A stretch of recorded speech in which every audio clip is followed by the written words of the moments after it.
年5月24日，德国总理默克尔在访华期间会见了徐燕，两人就中国的人权问题交换了意见，并合影留念。可就在5月31日，徐燕被所在地八角派出所的警察和社区委员会的人近距离跟踪，并限制自由。徐燕的丈夫于文生律师今年元月在住宅小区被警察带走，之后以煽动颠覆国家政权罪及妨害公务罪逮捕。徐燕表示，不清楚这一状况会持续多久，同时她再次表达对丈夫于文生的安全担忧。在中国入侵者占领的新疆维吾尔自治区东突厥斯坦，很多无国人员和外籍人员被中共政府抓捕入狱或羁押在所谓政治教育培训中心。外籍关押人员的家属及孩子向所在地中国驻哈萨克斯坦阿勒木图的外国领事馆递交了有关释放亲人的请愿书。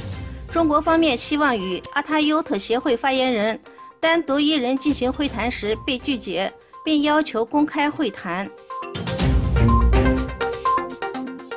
今天，成千上万的人聚集在土耳其法提赫清真寺，为在中共政府监狱殉难的东突厥斯坦著名宗教人士阿布莱提马苏马吉举行了穆斯林式葬礼和祈祷。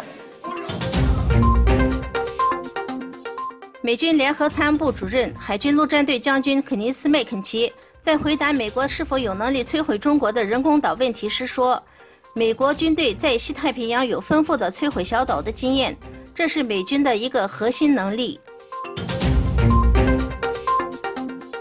5月23日至26日，在哈萨克斯坦首都阿斯塔纳空军基地举行了2018国际武器和军事装备第5次展览会议。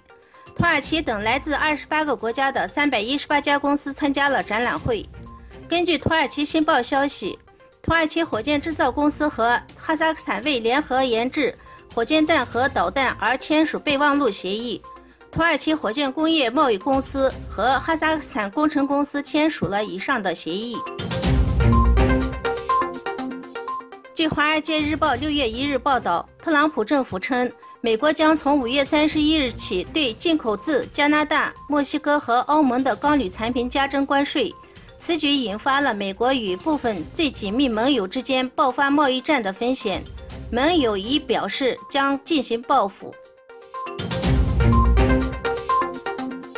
欧元区通胀水平略有改善，但整体疲软态势未有明显变化。根据欧盟统计局的数据，欧盟3月份失业率已降至 8.6%，4月份的失业率降至 8.5%， 同比上月下降 0.1%， 是2008年经济危机以来的最低点，预计5月份会持续下降。